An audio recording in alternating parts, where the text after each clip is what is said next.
اعوذ باللہ من الشیطان الرجیم بسم اللہ الرحمن الرحیم الحمدللہ رب العالمین والصلاة والسلام علی اشرف الانبیاء والمرسلین وآلہ الطیبین الطاہرین المعصومین اللہم صلی علی محمد وآل محمد وعجل فرجہم۔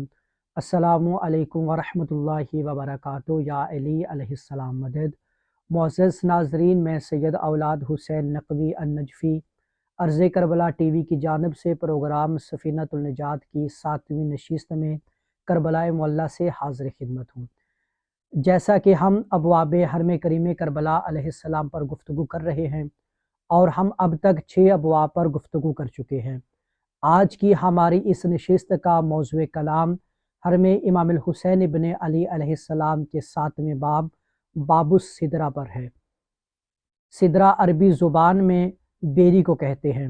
اس باب پر ایک سلام السلام علیکہ یبنا سدرۃ المنتہا تحریر ہے۔ سدرۃ المنتہا جناب رسول اللہ صلی اللہ علیہ وآلہ وسلم کا لقب مطہر ہے۔ امام زمان اجل اللہ تعالی فرجہ الشریف نے امام مظلوم علیہ السلام کو زیارت ناہیہ میں انہی الفاظ کے ساتھ سلام کیا ہے، السلام علیکہ یبنا سدرۃ المنتہا، اے سدرۃ المنتہا کے بیٹے، آپ پر میرا سلام ہو۔ ناظرین، امام حسین علیہ السلام کی قبر مبارک کے قریب ایک سدرہ یعنی بیری کا درخت تھا، جس کی وجہ سے اس باب کو باب السدرہ کہتے ہیں۔ قال رسول اللہ صلی اللہ علیہ وآلہ وسلم لعن اللہ قاطع السدرہ، رسول اللہ صلی اللہ علیہ وآلہ وسلم فرماتے ہیں سدرہ کے درخت کو کاٹنے والے پر اللہ کی لعنت۔ منتخب تواریخ میں محمد ہاشم خراسانی تحریر کرتے ہیں کہ جناب حریر کہتے ہیں اللہ اکبر، نبی کریم صلی اللہ علیہ وآلہ وسلم سے ایک حدیث ہم تک پہنچی جس میں 3 بار اللہ کے رسول نے سدرہ کو کاٹنے والے پر لعنت کی ہے۔ ہمیں اس حدیث کی سمجھ اس وقت آئی جس وقت عباسی خلیفہ ہارون رشید نے امام مظلوم علیہ السلام کی قبر مبارک پر سدرہ یعنی بیری کے درخت کو کٹوایا، جو درخت امام حسین ابن علی علیہ السلام کی قبر اطہر کی علامت تھا۔ اس خلیفہ ہارون رشید کا مقصد دراصل نواسۂ رسول صلی اللہ علیہ وآلہ وسلم کی زیارت کو ختم کرنا اور قبر امام الحسین علیہ السلام کے نشان کو مٹانا تھا۔